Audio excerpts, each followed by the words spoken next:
Hi everybody, really great to be here today. So I just want to make a couple opening comments. I'm really lucky in my work. I get to work in community economic development, and I work in the communities all around the Kootenay region here of British Columbia. And so over the years I've gotten to know each of those communities very well, and the things that make them unique. I think all of us in our own communities, especially if we live in a small community, feel that those unique characters of maybe what makes our community special. At the same time, I've also learned a lot about what they have in common. And I think that the topic of food access and food security is something that we all share, whether it's in large communities or small, or across demographics. The different people, families that live in our communities are all impacted by food access. And so I think by having one of those commonalities, that panels like this is a wonderful opportunity for learning and sharing. And that's already gone on in our community. I understand there was a session between the Greater Vancouver Food Bank and our local food bank yesterday. So I think it's those opportunities to share that make sessions like this so wonderful. So without further comment here, I wanted to introduce our panelists today. So when I sat down, I realized we sat geographically west-east. So I think that's how we'll do it today. So I'm on Victoria Island. That's right. So in the west, we have Art Sherman Hest. He's the CEO of the Greater Vancouver Food Bank, and also, are you a director with Food Secure Canada, Art? Or? I'm the board chair. The board chair, excellent. Well, thanks very much. And also joining us from Vancouver and the Greater Vancouver Food Bank is Diane Collins, and she works as the food education coordinator. Director, sorry.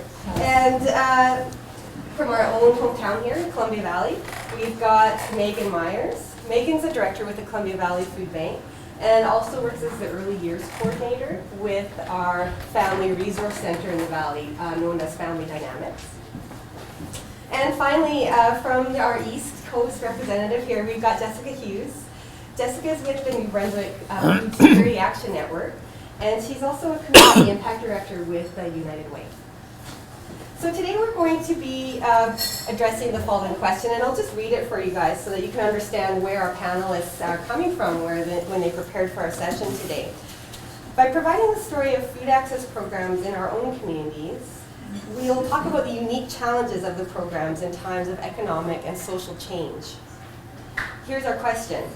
Is it possible for your organization to adhere to the slow food principles of good, clean, and fair while continuing to meet the needs of your clients and community?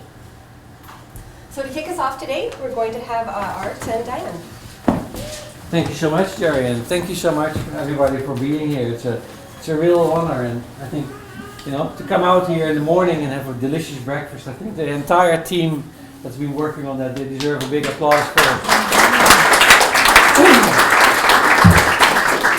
really providing us with wonderful food. To give you a little bit of background and why I went through a culture shock when I joined the Greater Vancouver Food Bank. I have a background in airline food industry as an executive, worked all over the world, and I worked in private equity. And my education is hotel management. And I worked in the airline industry when we were still serving goose liver and caviar in first class. So when you walk into a food bank, that's a different world, I can tell you that. Anyhow, we put a little presentation together for you today to tell you a little bit about the Greater Vancouver Food Bank and the journey that we embarked on since 2012. And we thought we're going to start with our new vision. That is a little bit of a translation, I think, of Slow Food's good, clean and fair. We call it accessible, healthy and sustainable food for all, which is our aspiration, as you can understand. It is not something that we have achieved in 3 years, because there's quite a lot of work to do. But after we've done our first strategic plan in 2013, in the history of the Greater Vancouver Food Bank that was in existence for 30 years, that was quite an achievement to go through your first strategic plan. So that tells you a little bit how that world works as well. to give you a little bit of an idea about the Greater Vancouver Food Bank, in 1982, when this organization was established, it served 200 individuals per month. When I arrived, it was serving over 28,500 people every week. So you can see that over 30 years, we've not been able to I would say, to eliminate the food bank as a need.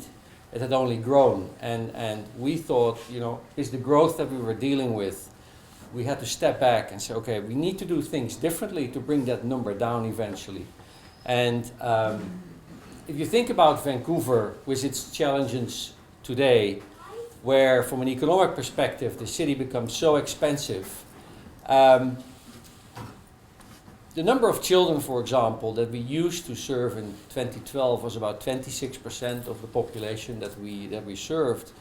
Today that's 20%, while seniors have grown from 12% to 19% right now. So what it tells me in a little way, you know, we can see families leaving the city of Vancouver because it's becoming a city of millionaires. Housing prices are going through the roof. And we saw the notary office here in town. I don't know if you've seen it.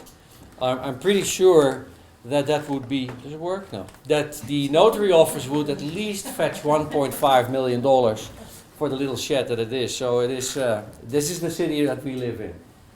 Anyhow, we identified 6 strategic imperatives, and it's going to take way too long to address them all. And today we're going to focus in particular on the quality of food, because I think that's one of the biggest challenges that we have as an organization. Food banks historically would accept everything and anything that was considered edible. There was never a screen that a product went through that you would say, okay, is this a product that we really want to distribute to our members? And the Greater Vancouver Food Bank recently came out against a text proposal by the National Zero Waste Council, in which they suggest to or promote to municipalities to divert all edible food from the landfill to the food banks or to charity. And that's where we said, hold on, you know what, edible food is very broad. You're talking about not only maybe fresh produce that makes it to the landfill. You're also talking about Easter eggs, chocolate Easter eggs, and Halloween candy. You get a lot of that, and we don't want that stuff. So we've asked and really are working hard towards asking the National Zero Waste Council to define edible food, because edible food is very broad. We'll briefly touch on access and choice and also on food literacy. But the first thing I'm going to show you is a photo of we have a big wall in our building. We call it the Wall of Fame, and maybe it's the Wall of Shame, I don't know. But the variety of products that a food bank receives of our size is very broad. I can tell you that I think we have more variety in our warehouse than the biggest superstore in the country.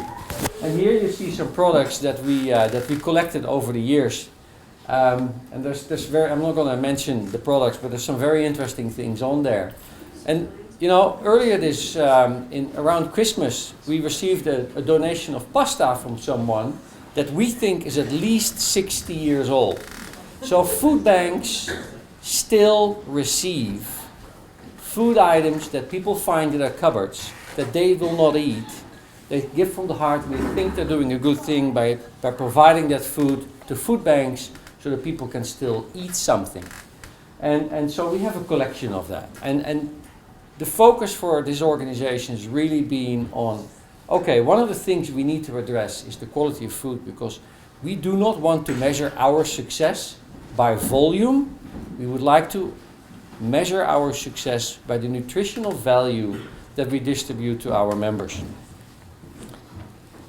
Here I'm going to give it over to Diane, because otherwise I will be doing all the speaking, and we will alternate a little bit. I will do this one. Right, so, of the 4.4 million food that we receive in our warehouse that comes in and goes out, there's various streams where that food is coming from. So one is industry donation. And industry donation, part of that is, for example, the national food share system that Food Banks Canada is using to distribute food into the network.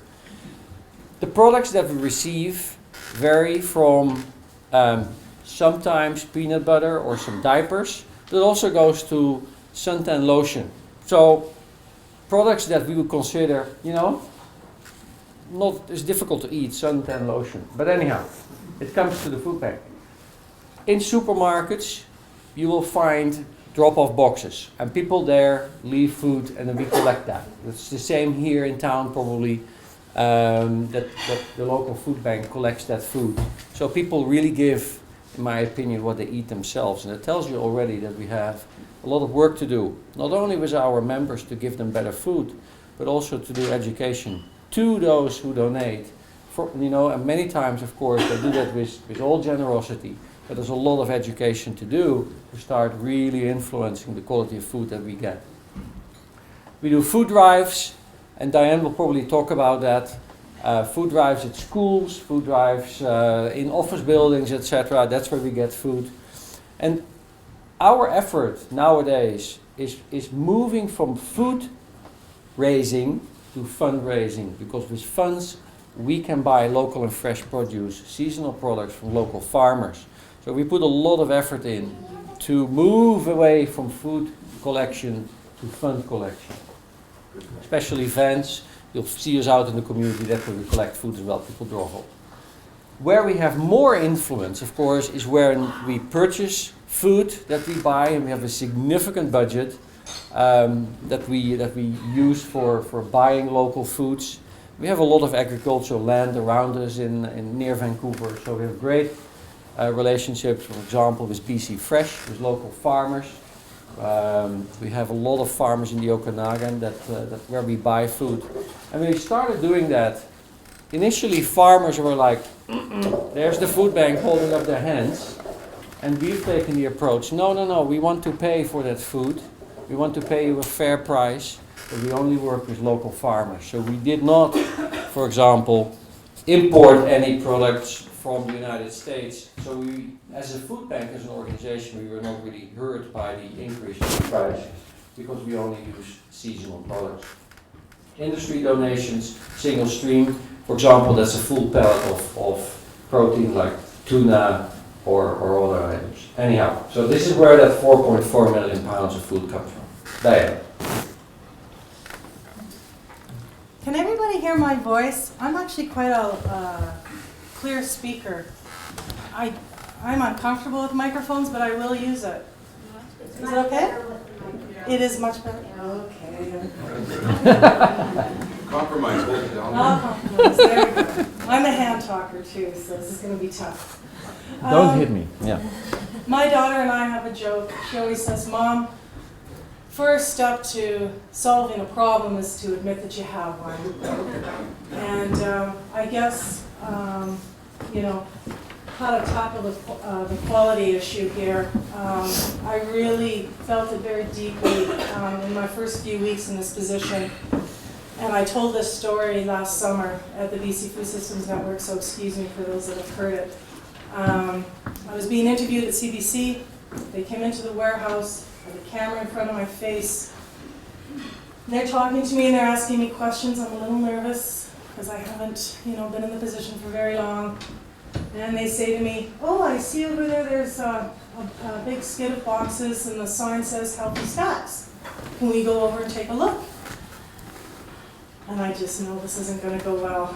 And I walk over and they follow right behind me and I bend over and I'm in the box. And now I'm looking for something that I feel comfortable, that I could feed my children and hold up, and I can't. So I'm there, the camera's here, my comms director's there, and I pick up a chewy chocolate chip, vanilla flavored jam filled granola bar, and I say, why don't we just share out O. Henry bars and Mars bars, and I just lose it. I have my rant. I have my first meltdown on national camera. And I've got my comms director going. So we said, okay, let's go into the cold room, because I know there's fresh in there. I know there's cabbages. I love cabbage. Cabbage comeback, that's my slogan. So, days after, I was devastated. I was so overwhelmed. I come from a family of farmers from northern BC. I've worked in community development for years, in community kitchens, working with people, sharing food, food culture, food traditions. It's my jam, it's what I do, right? And now what? A warehouse that looks like Costco, full of food. I don't even know what's in there. I sobbed. I get an email from Kathleen Mean 2 days later. Diane, I just heard you on CBC. Oh my God, it's so great. Finally, food banks are speaking out, and I was so blown away. And then I got an email from Amber. And I thought, oh God, okay, maybe I can pull it together again. We needed to get a baseline. So all these things we had to, well, first of all, I was tasked with what is healthy food? Well, I have a definition of healthy food. It's actually more than that. Like, what's the philosophy? We all have a personal food philosophy. Now, as much as I would love to rule the world and rule the food bank and have it Diane's food philosophy, that's not how we work. So we had to, create a food philosophy, and it needed to be a shared collective philosophy amongst our stakeholders. So that included our members. That's clients. We've shifted language there. It included our staff, our board, our volunteers, our monthly donors. And we went out, it took us a year. What do you think about food? Where are you at? It's the first time our organization had ever asked that question. We came to, I think the next slide here. 4 themes bubbled up. And we have the full food philosophy here. It's on one page, you can look at it after. Promoting health and wellness, respecting community diversity, building community capacity, and supporting sustainability. And again, philosophies shared, quite aspirational for the food bank. But we had our marching papers then, I felt, okay, now I have a sense of where people are at, on we go. So when we look at quality of food, I had to go into that warehouse and I looked around and I'm like, how are we gonna figure this out? We needed a baseline. About 6 months earlier, I hired a young woman who brought a skill to the food bank that the food bank hadn't had before, which was real strong in technology and database. And I had gone to the Ministry of Health and said, I understand that you have school guidelines. We need some walls and ceiling. We need something. We've been accepting food for 30 years with no guidelines. Do you think that those guidelines might work in a food bank setting? Yeah, that would be great. They'd love to, So that was wonderful. I waited. It takes a long time. They have different priorities. So I had Lisa build the database. We didn't rip it off. We just copied it, had her build it so we could fool around with the back end. Because we had to understand the quality of the food that was in the warehouse presently. And we also had to shift the categories that we had. So we had categories like craft dinner. We had categories like beans and grains. Just all sorts of different categories. So we switched the categories so that they would align more with provincial and national food groupings. So people would understand it more. We'd start to speak the same language. And we now have probably put in about 85,000 units of food into this database to analyze it nutritionally. And probably about 48,000 are unique so far. And I still wasn't sure about the sample. What's a good sample? So Art had met a prof from UBC who was a data prof. He's helping us now to help us figure out what would be a good sample so that when we speak about what we have to our donors, we're speaking in our truth. And we're speaking from fact. And I'll just give you an example. Over Christmas, we had 331 food drives. 131 of those were from schools. And guess what schools love to donate? The biggest thing they donate. Cereal. Nope. Soup. Soup is warm. It's loving, it's caring, right? 85% of that soup in our sampling so far sits on the bottom rung of nutritional value because of the sodium.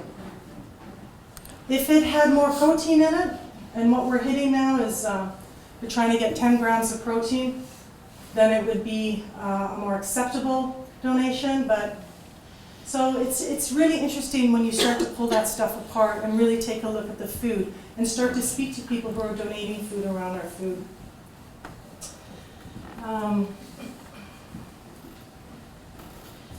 Then we get into guidelines.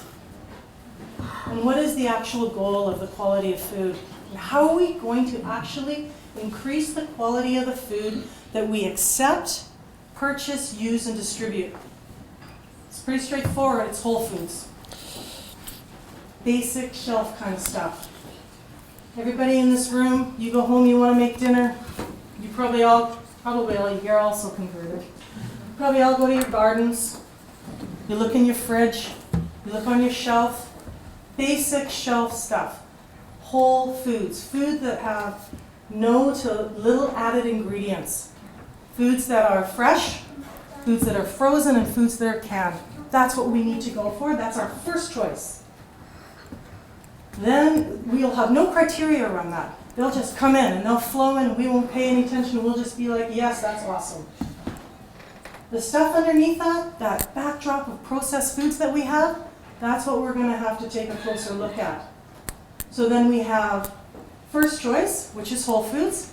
Second choice, which is going to be the best of the processed foods. So an example of that would be something like stag chili. I don't know if you brought us stag chili. So when we're looking at food guidelines, the other thing that's really important to understand is that there's many factors. We're just focusing on nutrition because there's sustainability, there's operational capacity, there's member factor, like no cooking facilities, little cooking facilities, oral health issues, can't have crunchy apples, those types of things. Accountability to donor, all these things will come in. But right now we're starting with nutrition, and that's why we're focusing on that right now, because that's where we've done the work. So ultimately what we're going to go for is whole foods, and what we're going to try and get or to eliminate through communication strategies to all of our donors is the other choice. So we'll have first choice, second choice, sometimes choice, and other choice. And other is really the worst offenders. And we'll start there.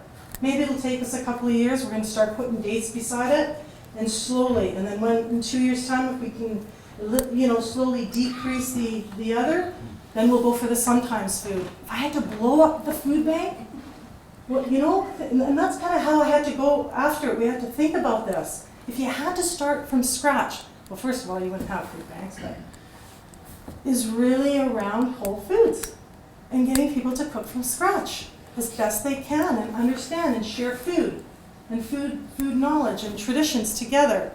So that's where we're at with the guidelines. And yeah, more switch to and less. It's been a very complex conversation. We were very fortunate to have Barbara Seed, who has a PhD in food policy. I've had to pull in some real expertise to help us. The conversations are unbelievably heady and confusing, but we're muddling through. It's been almost a year that we've been working on this stuff, but it's coming. And we'll be happy to share that journey with you as we go along. Right. Thank you, Diane. So the 4.4 million pounds that came in also need to go somewhere. So we have 14 distribution locations where we directly, with our volunteers, distribute that food. And we provide about 91, 92 social support agencies in Vancouver and our catchment area, which is not only Vancouver, it's also Burnaby, New Westminster, and the North Shore, which you call North Vancouver, and that's a broad area as well. where we distribute that. And if you think about the traditional food bank location, in particular in larger cities, you would find us in a church basement where people would line up, long lineups. And it used to be, if you were the first one in the lineup, you would probably get the better food. So that's the reason why at 6 o'clock people already were lining up to make sure that they got better food. So we've taken a little bit of a different approach, and we're introducing a model called the Food Hub. And the Food Hub, the main purpose is to with slot times, to eliminate those lineups. I think it's so undignified when you see people hours and hours in that lineup. And instead of handing out food that we've done for 32 years, we're now giving people a shopping basket. And they can make their own choice. We don't have to make the choice for any of our members. And this, here we are in the North Shore community neighborhood house, where we used to be in the basement and where people would line up for hours and hours. And we, together with the executive director of the North Shore neighborhood house, we were allowed to move to the gym, and you can see there's almost like a little supermarket set up where there's a welcoming space where people get a cup of coffee and where they have the opportunity to make their own choice. A partner is selling food there as well.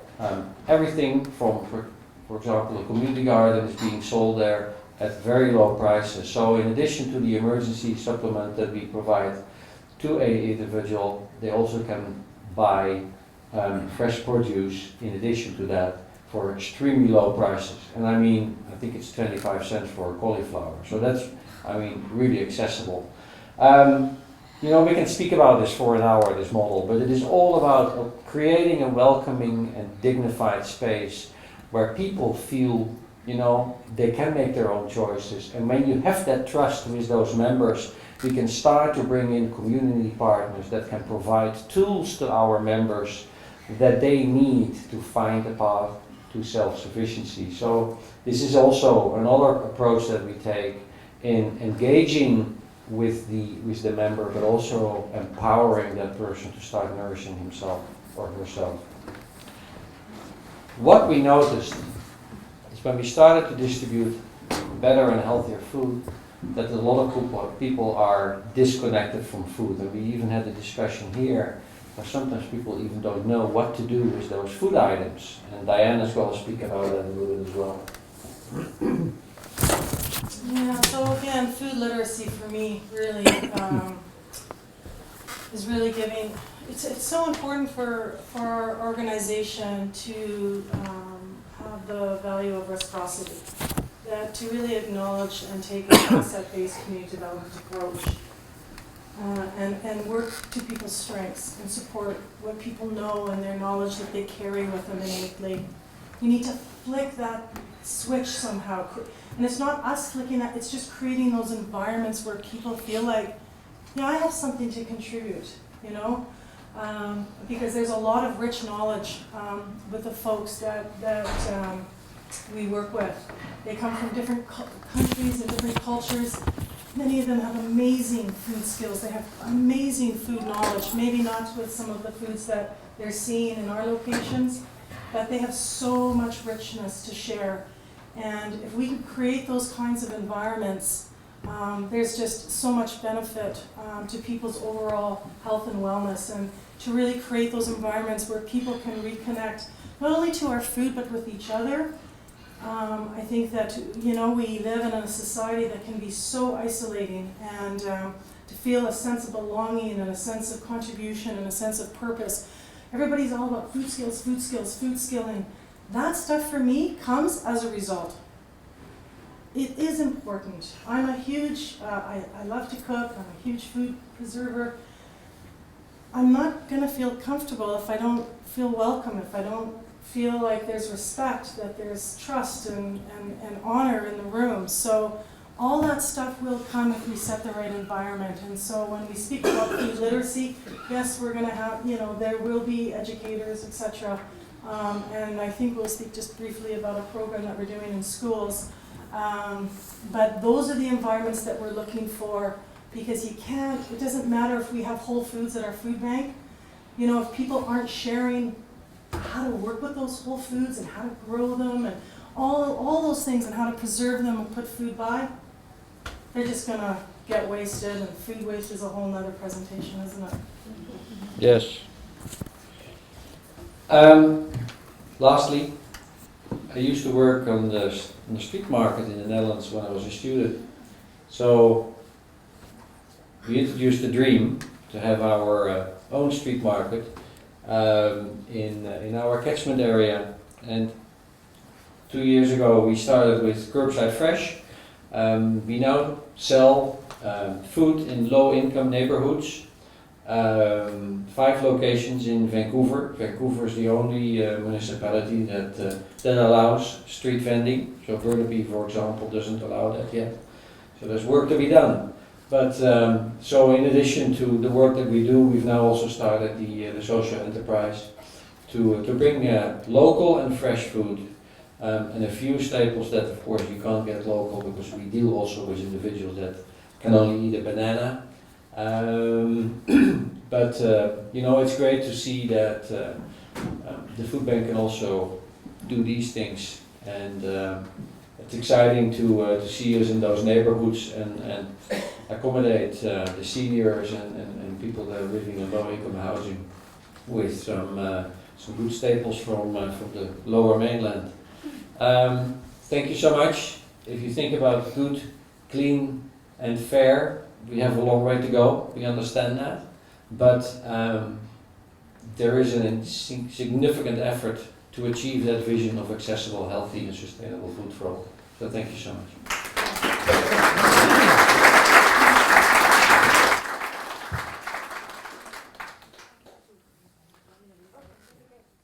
Thank you very much. It's a very inspiring presentation. So next we've got Megan Myers here and from the Columbia Valley Food Bank, and Megan's going to share a little bit about her experiences locally in the Columbia Valley. Go ahead. Yeah. Sneak over here just so I can...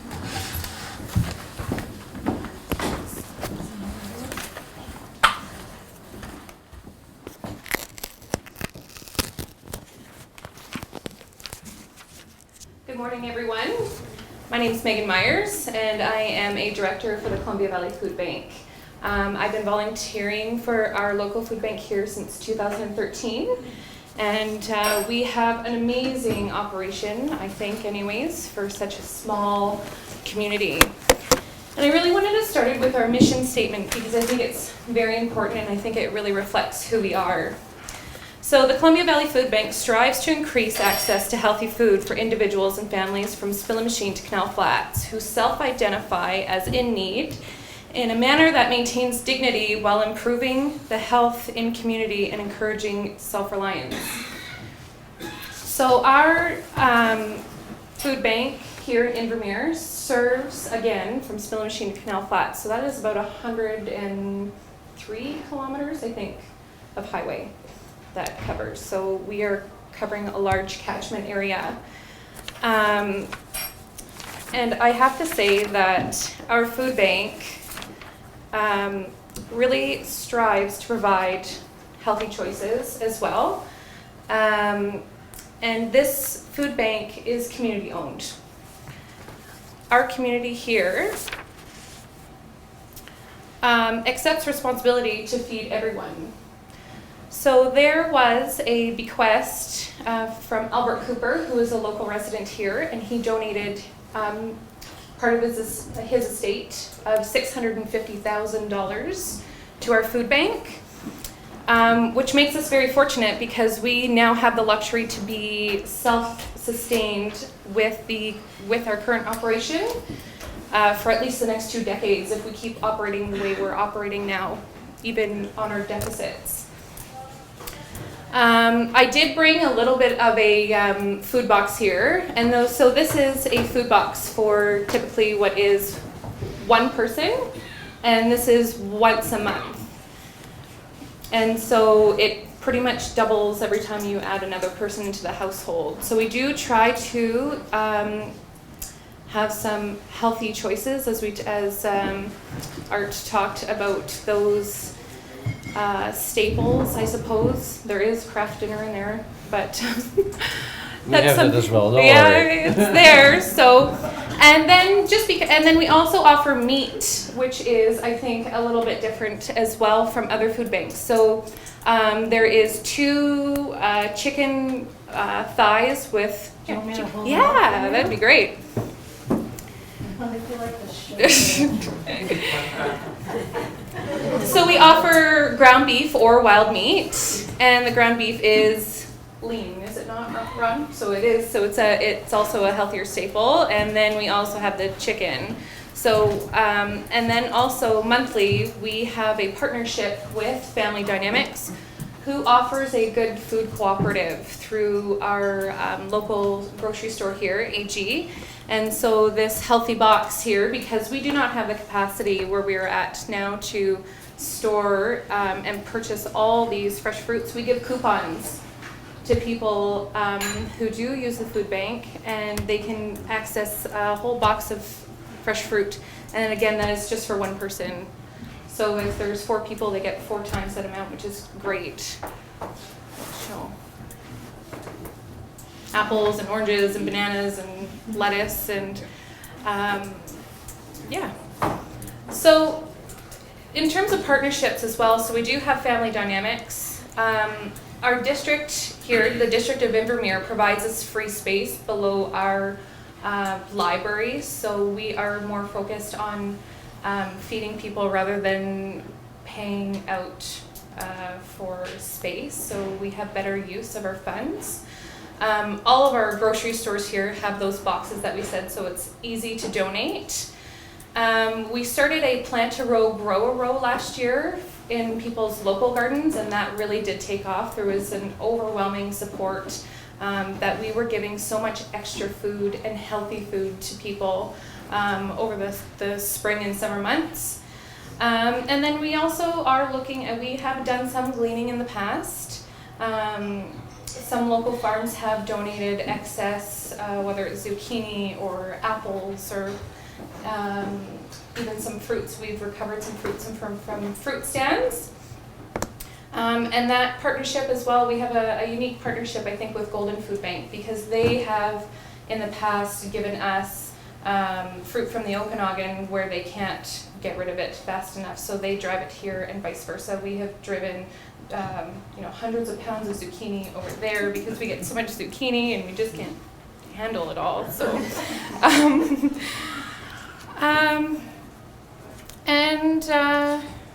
we also have, Kicking Horse Coffee here, which is one of, I think it's one of Canada's best 50 employers. They donate coffee as well, so people get great coffee here.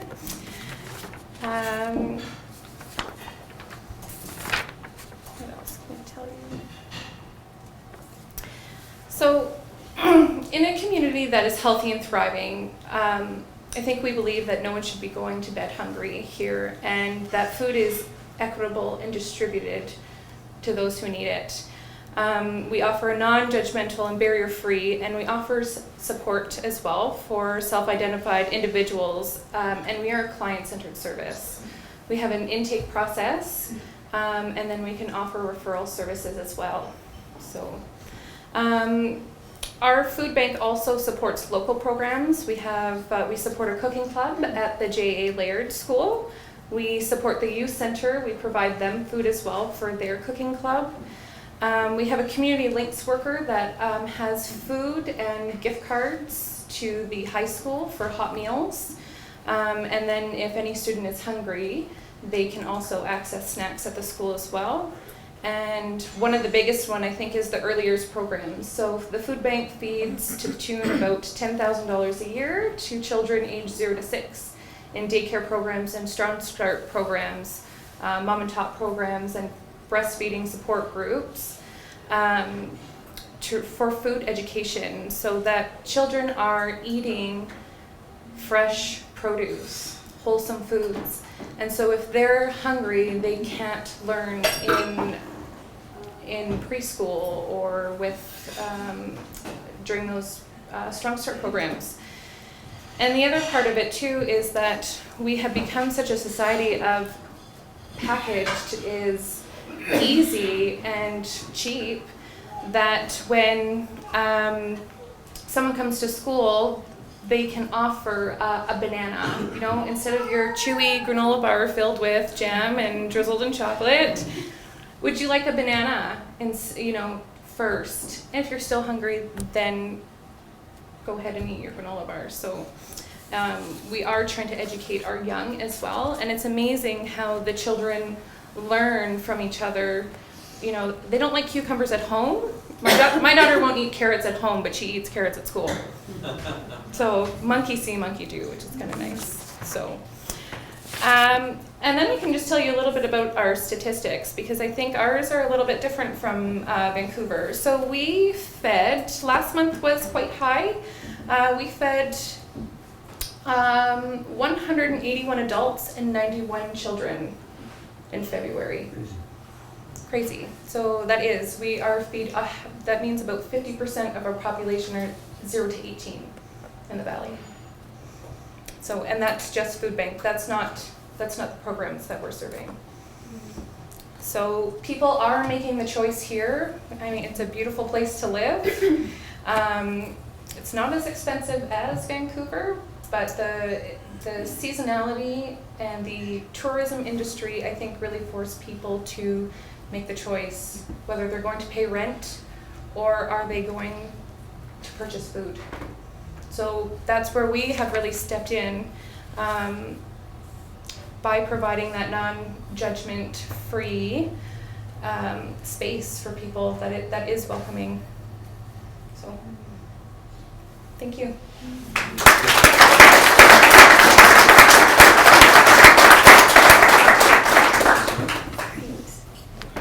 Thanks, Megan, and thanks for all you do in our community. All right, I'm going to pass it over now to Jessica Hughes.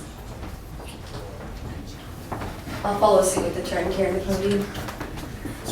So I'm Jess Hughes. I'm the Community Impact Director at United Way of Central New Brunswick, and I guess I provide a little bit of a different perspective, as I don't directly work in a food bank or a food center, but we do play the funder role. I don't have to deal with any of the fundraising campaign stuff. I'm very fortunate that I get to do the frontline work in community development, so the fun job. But we transitioned a model about 5 years ago with United Ways across Canada, where traditionally most people know United Way for a group that is a bit of an old school system where we fundraise for the community and we disseminate that money to small organizations to support their efforts. And you have to be a member agency, and it's a bit of a boys club is what I refer to it as.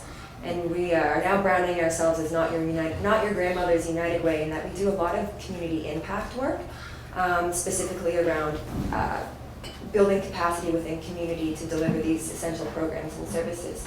And our food bank 2 years ago was this tiny, tiny little food bank in a really hard part of town to get to, and it had a lot of stigma around it. And they've recently kind of lucked out in a way. All the eggs came together. And a food center, they switched to a food center model in that they had a greener village food space. So we had this big gardening center that was quite an attraction in our community that no longer wanted to run and couldn't quite keep up. So they switched it over to a food center. And now this food center walks into this place, which used to be this massive garden space, with already built greenhouse space and all kinds of amazing stuff to work with, and it's a really, really awesome model. But where the United Way comes in with our food centers is that these groups, we have all these families and young people. Like they said, there's about 50% children, and in New Brunswick it's about 30% that are accessing our food centers. And sorry, I just lost my train of thought there. And we build capacity around program delivery. So we built a program a year ago called Community Food Smart, when we recognized the issue of access to quality produce. And the issue is at the forefront is with producers, farmers, our local farmers, and access to quality food. So we did this program where food banks are already at their capacity of what they can do a lot of the times. So we try and take a little bit of that burden off them by doing a service called Community Food Smart. And essentially we go right to farmers and wholesalers, buy food in bulk, it's being done all the way around the country, to pack these bags. And we do about 60 a month, and members come and they pay $15 for $45 worth of food. So it's not for free necessarily, it's an empowerment piece, but we do have subsidies that kind of match the halfway point. So United Way pays for $8 of it, and the member pays for $8. And we do that with CSAs too, which is really interesting. But from the food bank perspective and partnership to the United Way, we realize that it takes a lot of collaboration and community to do new and innovative ideas. And we get a lot of, like they were mentioning, there's a lot of feathers being ruffled in the beginning when we talk about changing the model from handouts and to something like, no, we want to offer people quality produce. We want them to have dignity when they come. We want them to feel comfortable. Do teaching kitchens, do cooking classes. We want them to learn how to garden. Food is something that nourishes the mind and the heart. And we can't forget that when we try and service individuals who are some of our most vulnerable populations. Students, kids, they were saying that, kids won't eat carrots at home, but they eat them when they go to school. We deliver these food bags through the food center, and kids are so excited. I drop them off at some homes that don't have vehicle transportation, and it's like Christmas.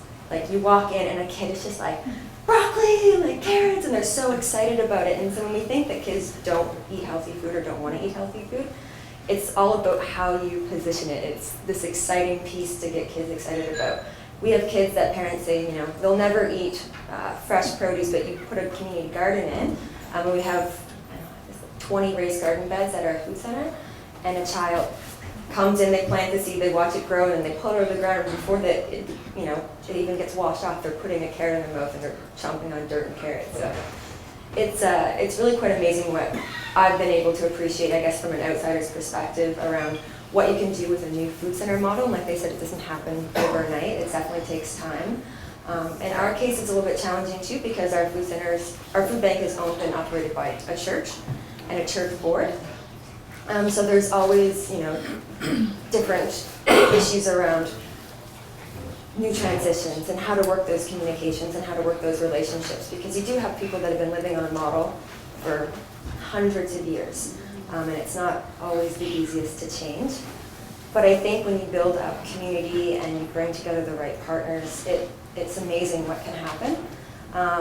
Another really cool program that we're offering in partnership with our food center and our community kitchens, because United Way has now found organizations that do collaborate together, that don't work in silos. They're more likely to get large amounts of funding if they can show that they're working together, which is really amazing. And the food banks and the food community kitchen came together to do this program called Feed the Lions. And the Lions is a high school in Fredericton, which had 300 or 400 kids every month on a daily basis, not coming with lunches or breakfast or school food. And so the food bank saw its role there and partnered with the community kitchen to see, okay, how can we address this? We can't necessarily bring all of these kids into our food center, but we can utilize the equipment of the kitchen, put together nutritious lunch bags, take them to the schools, and the kids pick them up in non-identifying ways that everyone and anyone can access them.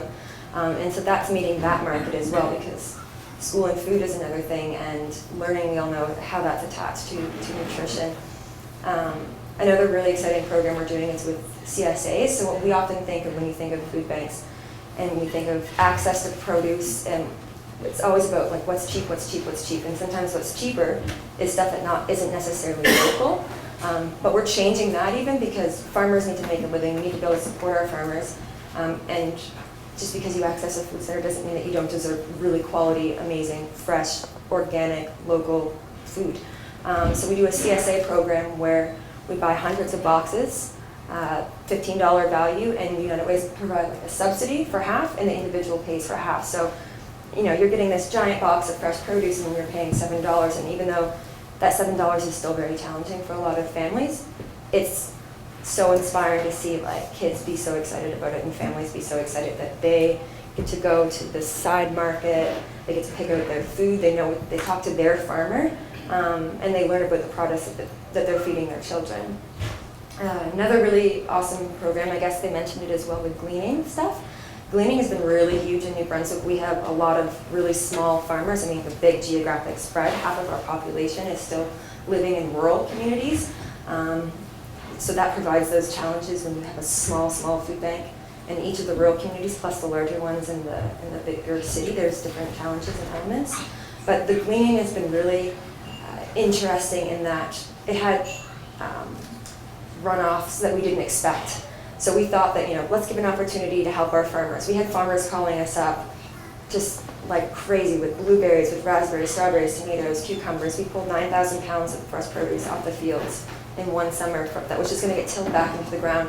We go to the food centers and we ask these individuals, hey, we're going out, the big group of us volunteers, we're going to have a little breakfast and we're going to go out, we're going to glean for a couple hours. You can take a third of everything that you pick back home with you, a third goes to your food banks and you're contributing back to your food center, and a third goes to the farmer for them to sell as they wish.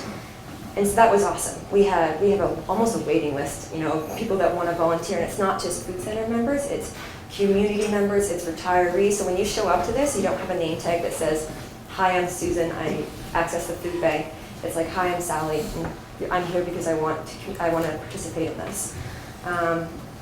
But the interesting thing that happened with that is we had individuals who were in generational social assistance, who wanted to learn about cooking and food, but just were never given the opportunity.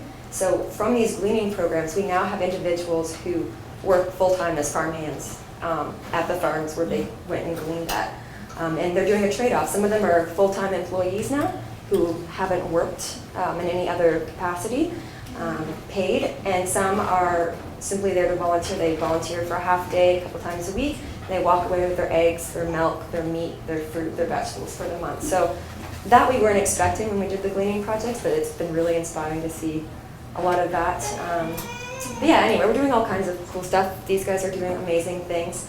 I think the biggest challenge on the East Coast is still around the challenge of changing it in running with the community and not against it, because you want the community buy-in, you want the community support, and it's not going to happen very, quickly necessarily overnight. But I think we're starting to show New Brunswickers what it means to be a food center, what it means to grow food, the dignity that comes in having choice, food education, food literacy.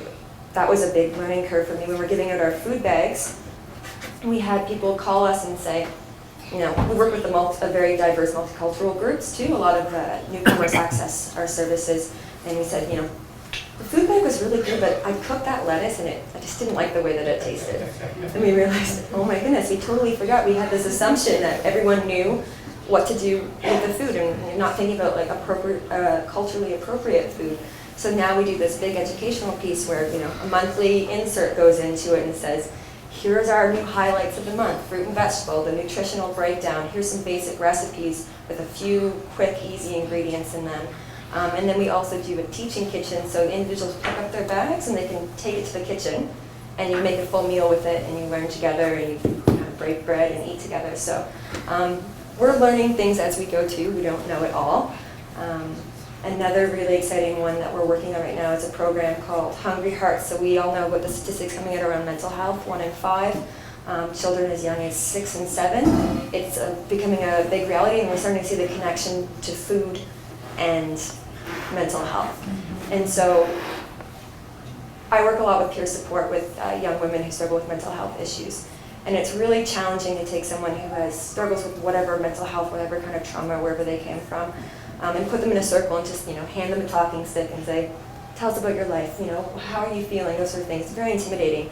So I used to think, okay, what do I enjoy in life? I enjoy eating, I enjoy food, I enjoy in social contexts. I love sitting around a table with strangers I've never met, and I feel much more comfortable with, cooking a meal together. So we decided to do this new program called Hungry Hearts, where we invite youth into the community, into our food banks and our food centers. We haven't done it at our food center yet, but they have a big kitchen we're going to do it in.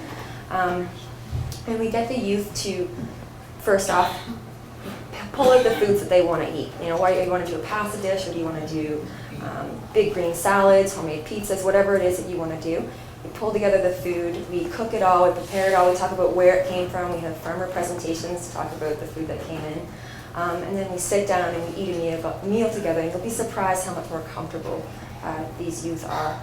And again, it all comes back to food. And I would not feel good if I sat down and gave them a can of beans or a bowl of soup. I don't think we'd have that same warmth.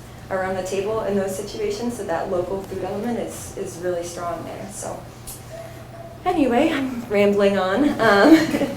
That's about it from Fredericton. There's the food center model is really excited, where we feel sometimes on the East Coast we're the last to start some of these new initiatives, because it feels like it takes a while to get to us. But when it comes to food security, I feel like in a lot of ways our smallness makes us unique, and our potential to work with farmers. I can go down the road, I know all of my local farmers in town. I can just be like, hey, we need 500 pounds of potatoes for the program, and we write him a check and he drops it off. And it's just, we need to embrace our smallness and diversity, and just adapt to that and work with that as much as we can. So, thank you.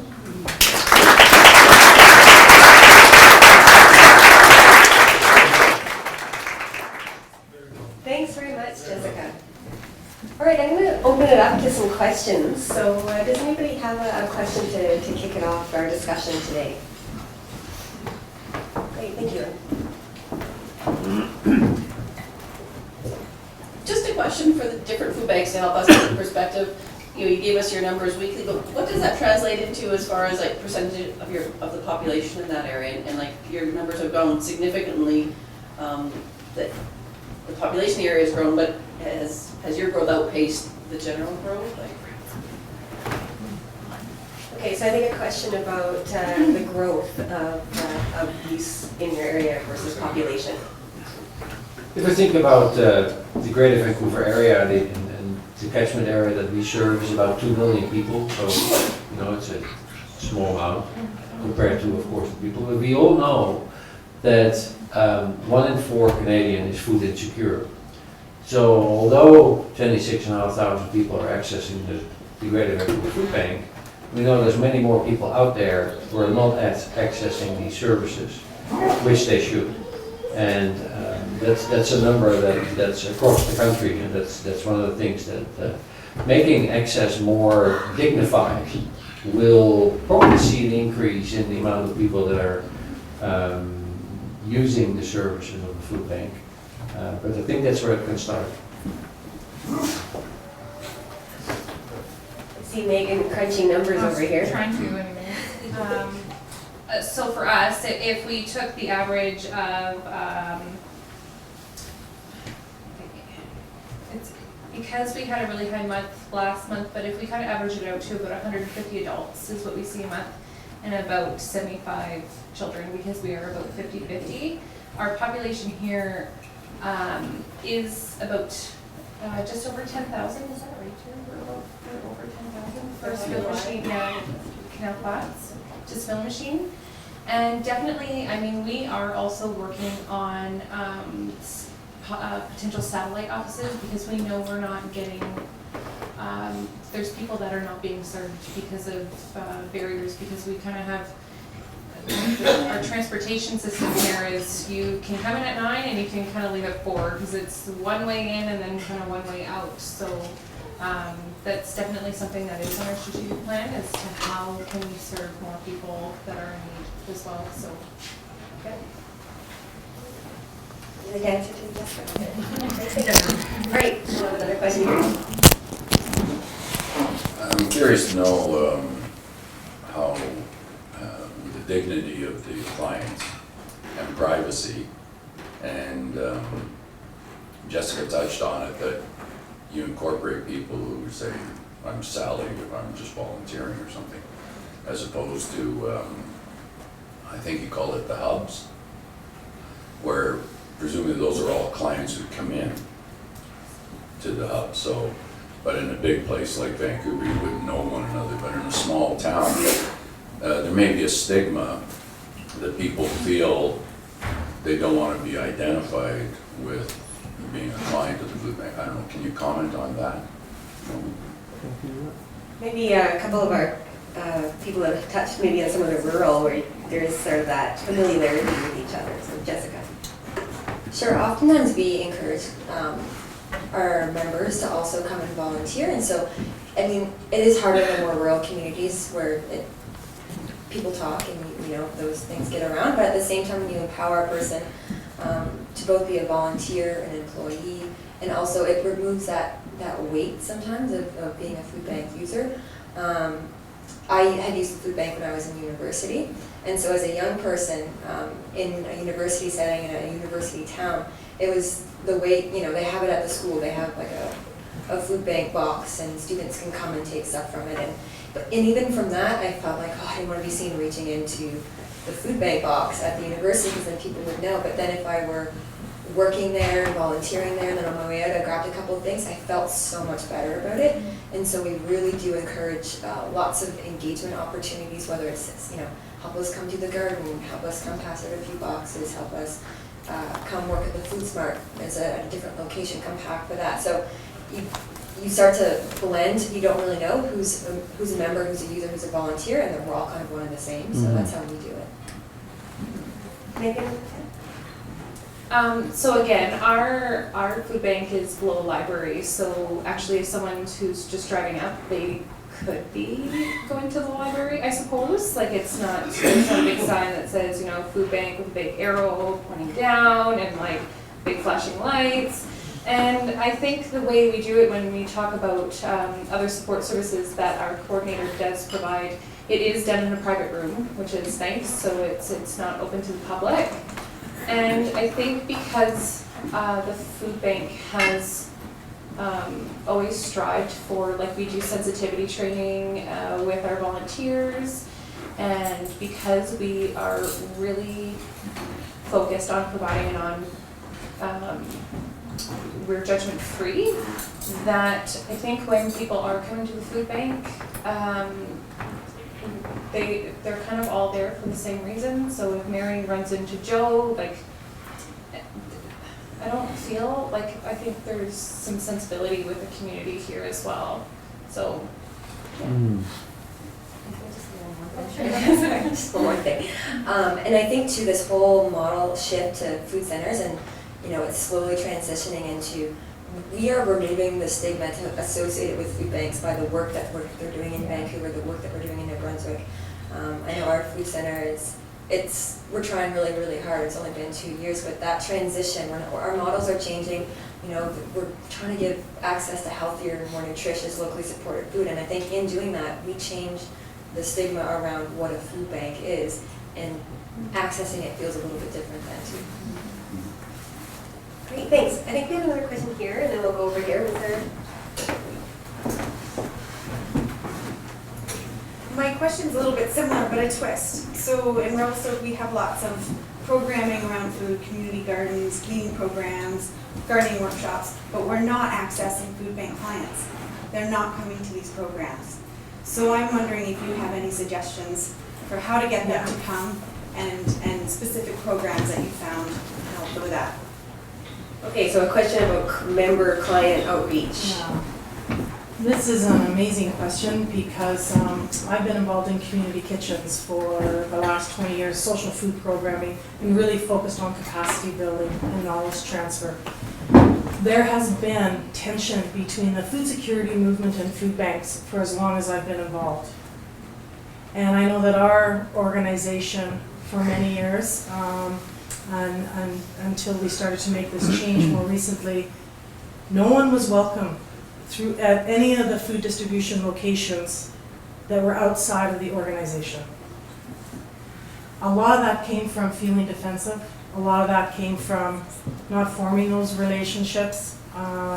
So there is work to be done. Even at the last Food Secure Canada conference 2 years ago in Halifax, there were very few food banks there. So it's an ongoing journey that we're having. There's a lot of things all happening at the same time. Social justice, food justice, when you're speaking about, the dignified access, it's such a packed thing, and what we're doing is we're using food to try to unpack that and bring people closer together. So we really need to not only create more welcoming and dignified environments for people who are requiring food support for a certain time in their life, but also for all of us that are in part of this very large system. And food banks are a part of that system. They've just never really, the general public loves food banks generally. Food security movement, not so much. it's really a weird thing. I'm a nice, it's weird to feel unwelcome. Like there's a history that sits in that chair before I walk in there being from the food bank. People are either gonna love me or they're gonna hate me. I'm prepared for that now. It's just it's a very political, very emotional, very personal issue. And that first question also, we don't, at our organization, which when people come for the first time looking for food, there is no means test. We don't have a means test. We don't say, well, prove that you need food. Some food banks still do that. So there's a long way, and there's a continuum of food banking happening across this nation. And so, and we need to help each other move along the continuum, just like we do in fishing, just like we do in ag. All the different pieces of the food system, there is a continuum in each one of those. And we need to start to listen more and be more inviting to those who we would normally not want to listen to. Jessica or Megan, do you want to address the question of drawing people into some of your, other capacity building programs? What's the question, right? We have a unique way of doing it. We are trying to constantly be innovative in our approaches to such things in the East Coast, but we had an individual who was a food bank client herself, went through a hard time in a certain portion of her life, and then when she came out of it, she was very, very engaged in the local food banks, and we ended up hiring her to do work for the food banks as like a community engagement person. And she's just amazing, and her whole thing was, she's like, people come in their nice clothes, and when I was accessing the food bank, if someone had come up to me and said, oh, why don't you come to one of our teaching classes, or I didn't feel like they knew where I was coming from. I didn't feel that connection. So she would go in, she'd throw on her ball cap and her sweater and comfy clothes, and she'd go and pack some boxes, and she'd be just one with everyone in there. And then she'd go like, oh, I'm gonna go do this gleaning project. You and your family wanna come with me sometime? And it was a very grassroots approach to engaging individuals, but it really, really worked. They felt comfortable. She was a familiar face. She had lived experience. And it was a really unique tool of getting people to come and do gleaning projects or to come try teaching kitchen, or there was that level of trust and that level of connectedness. And so, I don't know how that would work for something at large scale food center. Ours is a little bit smaller, but it seems to be working for us, and we really like it. So we do have some partnerships kind of in the works in terms of community gardens and stuff like that. So we actually hope to get more people aware of our services, and I think the food that we provide, because I think there is a stigma of, oh, I'm going to a food bank and all I'm going to get is craft dinner and canned soup. And I don't think that's really the way. So I think some people just rather say, you know what, I will just do it myself, or whatever the case may be. And we have strived to have a fair and healthy food box for individuals. And the other thing we are doing is, it kind of relates to your question as well, is we do have a number that people can call, and emergency hampers. And because we have such a wonderful volunteer base at the food bank, someone can come in one-on-one during non-operational hours, I suppose. So if they really did need food and they are really hungry, they can call a number and they can get food within like 12 hours, like at the maximum. So yeah. Cool. Thanks. We have a question over here. No, can I just say something? Oh, sure. Okay, well, a quick comment and then this question. I didn't see who asked the question. Okay, so why people don't access food when it's available. I'm Slow Food Edmonton, and we often get approached by CSAs, farmers, hey, want to come glean. It's hard just within a really functioning, I'm going to say, doing well demographic of people to get volunteers out. And the people that need it are people that have, they're barely making it through the day. They're not making tea. They're lying on a couch. They have post-traumatic stress disorder. They've got problems, major problems. And I think Jess mentioned the trust. You have to first build a community of elders. This is a lot of Aboriginal issues, but unfortunately that's where a lot of problems come from. Build that trust network first through that, and then you engage those people. You can't go to the nicely dressed Jessicas and say, hey, go get me some natives. They're not gonna come. They're not gonna come. They don't trust. They are barely making it through the day.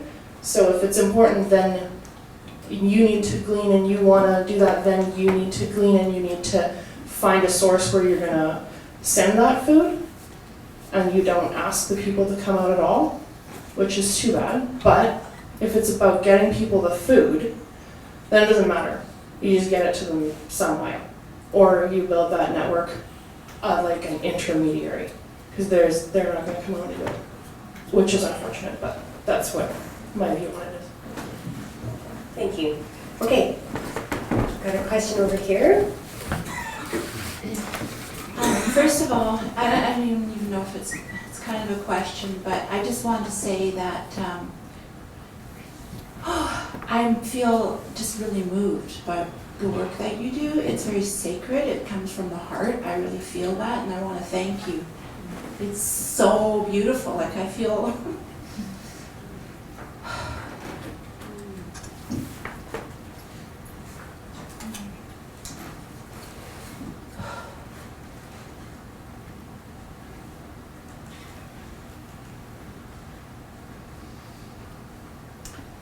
I think it's good to just be in the quiet with that for a few minutes.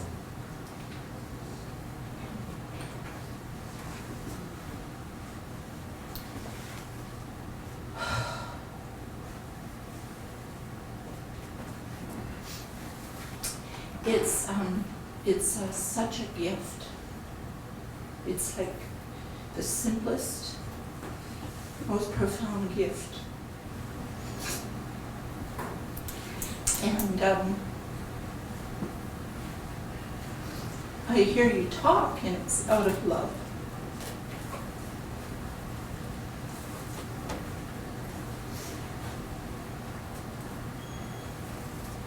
I'm sorry. Yeah, I'll be okay. Yeah, thank you. Thank you. I'm just gonna finish it. Yeah. I think it's really important for us to show the emotion, and I think this is moving beyond the production paradigm, what you're doing. It's bringing heart back into the food system, where the production paradigm calculated the heart and the spirit out of it, and the food junk just ends up as a product. And you're actually showing some caring to say, no, it's more than that. It's community coming together to create food centers and to gift. It's recreating the gifting economy, where it's not just Indigenous peoples being the problem. It's actually saying, wow, that gifting economy is actually what makes the world go around. You know, it's been that way for thousands of years in Indigenous economies. It's a gifting, a sharing economy, and so much so that we can't even put value on all of the different beautiful pieces of it, because it's not just about the cost of the food. It's about the mutual aid, everybody coming together to make it happen with the community.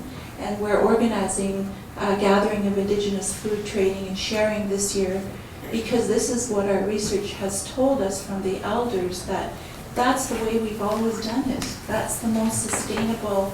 So there's a lot of cultural assumptions in the production economy that's conditioned people to believe that that's superior, but really this is what it should all look like, and it should be free, open access, and it should be a gifting economy.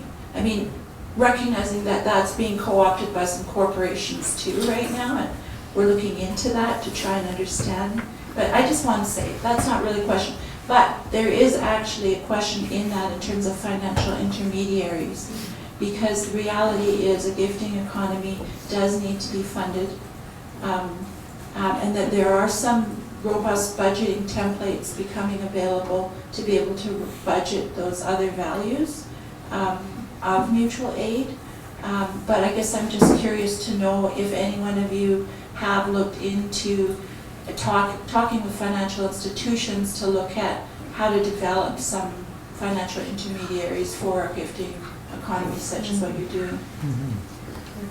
Thank you for the question. You want to say something?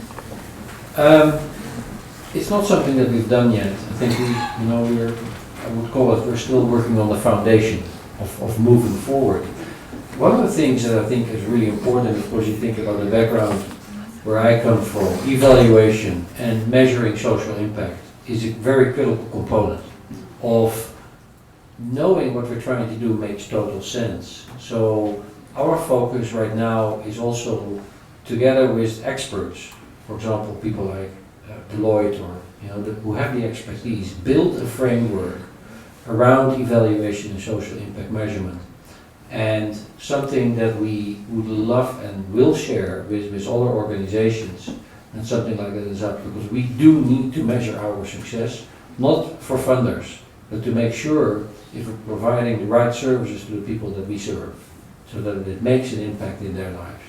I think that's really critical. Diana or Jessica, or go ahead. The funding element's an interesting one, and I think where we've been successful is focusing actually on education. So we have a world that has understood food banks to be this one certain thing, and they're not anymore, they're changing, they're evolving. So one of our most successful approaches to funding has been in, we have this big beautiful food center, it's a community space, everyone is welcome, you're not just a client to have to go. But people don't quite know that, especially at the corporate level. If you've been donating, let's say through the United Way, you don't necessarily know about all the lovely things a food center has to offer a community as a whole. So we invite corporate groups in for what we call Days of Caring. And they come in and they have no idea what they're walking into. They think they're going to a food bank to pack boxes. Well, we actually bring them in and we say, bring your rubber boots, bring some dirty clothes. And they're like, what are we going to be doing here? They're building community gardens, they're building greenhouses, they're making the space beautiful, they're planting gorgeous flowers, they're making walking trails for our members, they're doing all kinds of things, and they're so inspired when they meet by a food center model and that, what it has to offer them as an individual of the community, but what they can also give back. They end up having a much more deep-rooted attachment to what they're doing, and they see it as that they're gifting something. It's something beautiful, it's something wholesome and healthy and lovely, and it really helps us on the financial end, because when you have people connected at that level, they want to fund it, they want to support it at a corporate level, at an individual level, they want to put their name on it, they want to come and volunteer on the weekends, they want to bring their kids, they want to educate their children about what access to food really means, and that not everyone has it, and what we can do to help. So I think the education component is really important, and it's really, really helping us. Our whole community of access. No one calls us a food bank anymore, it's a food center, and everyone comes and engages at some level, and it's so wholesome, I guess, would be the word I would use. Part of me feels like the work is really just about taking it back to our origins collectively. My grandparents were immigrants. They were very poor economically and resource rich. And my grandfather had built a schoolhouse. Everybody contributed something and they looked after each other, but they didn't have a lot. When I would go and visit my grandparents, we didn't eat a lot of fruit because you couldn't grow fruit there. But we ate amazing other things. There was wild berries. He had 100 head of cattle. He had 300 chickens. It was a farm, a family farm. So I feel like it's really about again creating those environments where people feel like their contributions are valued. That we live in a society where there's a lot of excess and we're pushed in consumerism and we need more and we want more, and we've really removed the citizenship. And then we've created these things called food banks to deal, and then we're dealing with the consumerism, with the food coming in, and it's just like this crazy, crazy world. So I always kind of just think that we're taking it back to what we actually innately understand and know very deeply on how to look after each other. And when we do that, we look after each other and the earth and the water and it all, and it's so interconnected. Thank you. This is a very engaging topic, and we have a lot of questions, but we do need to take a break. And so I know that our panelists would be really happy to continue the conversation more informally over the break and over the coming days here. So I think we're going to close it off there so we can have a little break. And so please join me in a round of applause to thank you, our panelists.